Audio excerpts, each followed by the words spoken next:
Hello, good morning friends. ನೋಡ್ರಿ, ಇದರಲ್ಲೇ ಇನ್ನೊಂದು ಗೊತ್ತಿಲ್ಲರ ಅಂಥ ಒಂದು ವಿಶೇಷತೆಯನ್ನು ಏನನ್ನ ಗೊತ್ತಿಲ್ಲರ ಒಂದು ವಿಷಯ ಹೇಳ್ಬೇಕು ಅಂತ ವಿಡಿಯೋ ಮಾಡ್ತೀನಿ. ಈ ರೋಡ್ ಏನಿದೆ, ಈ ರೋಡು ಆಲ್ಮೋಸ್ಟ್ ಹಿರಿಯೂರು ಇಲ್ಲಿರೋರಿಗೆ ಗೊತ್ತೇ ಇರುತ್ತೆ. ಉಳಿಯಾರ್ ರೋಡು, ಇದನ್ನು ಮೈಸೂರು ರೋಡ್ ಅಂತಲೂ ಕರಿತೀವಿ, ಶ್ರೀರಂಗಪಟ್ಟಣ ರೋಡ್ ಅಂತಲೂ ಕರಿತೀವಿ. ಬಟ್ ಆ್ಯಕ್ಚುಲಿ ಜಾಸ್ತಿ ಏನಂದರೆ ಉಳಿಯಾರ್ ರೋಡ್ ಅಂತಲೇ ಕನ್ಸಿಡರ್ ಮಾಡೋದು, ಅದು ಕರೆಯೋದು.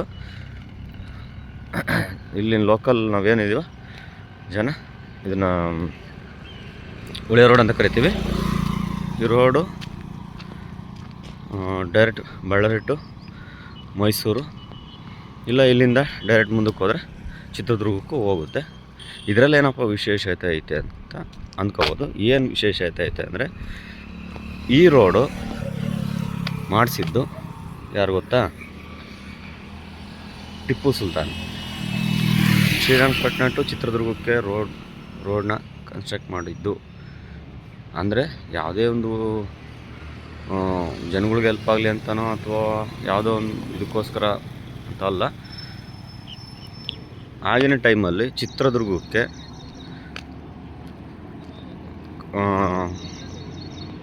ರೋಡ್ ಇತ್ತೋ ಇಲ್ವೋ ಗೊತ್ತಿಲ್ಲ, ಒಟ್ಟಿನಲ್ಲಿ ಒಂದು ಸೈನ್ಯ ಹೋಗೋಷ್ಟು ರೋಡು ದೊಡ್ಡದಾಗಿ ಇರಲಿಲ್ಲ ಅಂತ ಕೇಳ್ಪಟ್ಟೆ ಹಿಸ್ಟ್ರಿಲಿ.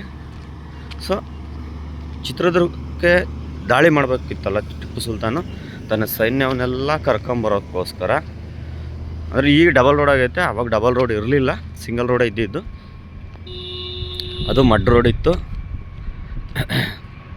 ನನಗೆ ನೆನಪಿದ್ದಂಗೆ ಸಿಂಗಲ್ ರೋಡೆ. ನಾವು ಚಿಕ್ಕ ಹುಡುಗರಿದ್ದಾಗ ಸಿಂಗಲ್ ರೋಡು, ಎರಡೂ ಸೈಡು ಹುಣಸೆ ಮರಗಳಿದ್ವು, ದೊಡ್ಡ ದೊಡ್ಡ ಹುಣಸೆ ಮರಗಳು. ಶ್ರೀರಂಗಪಟ್ಟಣದಿಂದ ಚಿತ್ರದುರ್ಗಕ್ಕೆ ರೋಡ್ ಮಾಡಿಸಿದ್ದು ಅಥವಾ ದಾಳಿಗೋಸ್ಕರ, ದಾಳಿಗೋಸ್ಕರ ಅಥವಾ ಚಿತ್ರದುರ್ಗನ ವಶಪಡಿಸ್ಕೋಬೇಕು ಅನ್ನೋ ಕಾರಣಕ್ಕೆ ಈ ರೋಡನ್ನ ಟಿಪ್ಪು ಸುಲ್ತಾನು ಆ ಟೈಮಲ್ಲಿ ಮಾಡಿಸಿದ್ದು.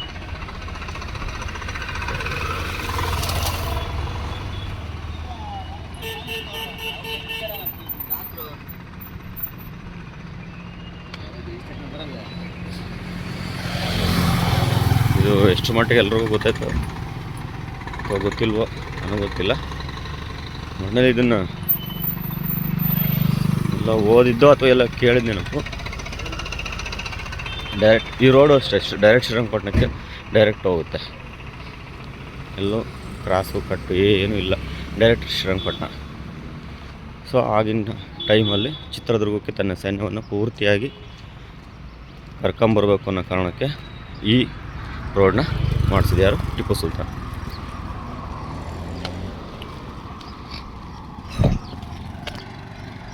ಇತಿಹಾಸ ಏನಾದರೂ ಇರಲಿ, ಯಾತಕ್ಕೋಸ್ಕರ ಮಾಡ್ಕೊಂಡ್ರೆ ಏನು ಅವೆಲ್ಲ ಅವ್ರಿಗೆ ಬಿಟ್ಟಿದ್ದು. ಬಟ್ ಆದರೆ 100% ಶೋರ್ ಈ ರೋಡ್ ಏನಿದೆ, ರೋಡ್ ಮಾಡಿದ್ದು ಮಾತ್ರ ಟಿಪ್ಪು ಸುಲ್ತಾನ್ ಕಾಲದಲ್ಲೇ. ಸೊ ಇಷ್ಟು ಹೇಳೋ ಪ್ರಕಾರ ಇದೇ ರೋಡಲ್ಲೇ ಟಿಪ್ಪು ಸುಲ್ತಾನ್ ಸೈನ್ಯವನ್ನು ಕರ್ಕೊಂಡು ಚಿತ್ರದುರ್ಗಕ್ಕೆ ಹೋಗಿದ್ದು, ಇದೇ ಪ್ಲೇಸಲ್ಲೇ, ಇದೇ ರೋಡಲ್ಲೇ. ಈ ರೋಡ್ ಮುಖಾಂತರನೇ ಟಿಪ್ಪು ಸುಲ್ತಾನ್ ತನ್ನೆಲ್ಲ ಸೈನ್ಯನ ಇಲ್ಲಿಗೆ ಚಿತ್ರದುರ್ಗ ಕರ್ಕೊಂಡು ಹೋಗಿದ್ದು. ಅದಕ್ಕೆ ಸಾಕ್ಷಿ ಅಂತ ಈಗ ನೋಡ್ರಿ, ಚಿತ್ರದುರ್ಗದಲ್ಲಿ ಟಿಪ್ಪು ಸುಲ್ತಾನ್ ಆಳ್ವಿಕೆ ಸ್ಟಾರ್ಟ್ ಆದಮೇಲೆ ಅಲ್ಲಿನ ಅಂದರೆ ಚಿತ್ರದುರ್ಗ ಡಿಸ್ಟಿಕ್ ಆಲ್ಮೋಸ್ಟ್ ನಾಯಕ ಸಮುದಾಯ ಜಾಸ್ತಿನೇ.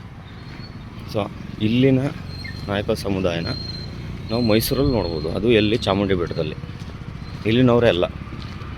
ಸೊ ಇಲ್ಲಿಗೆ ಬಂದಿದ್ದರು ಮತ್ತು ಇಲ್ಲಿ ಎಲ್ಲ ವಶಪಡಿಸ್ಕೊಂಡ್ಮೇಲೆ ಇಲ್ಲಿನ ಜನಗಳನ್ನ ಕರ್ಕೊಂಡು ಹೋಗಿದ್ರು ಅನ್ನೋದಕ್ಕೆ ಇದೆ ಸಾಕ್ಷಿ.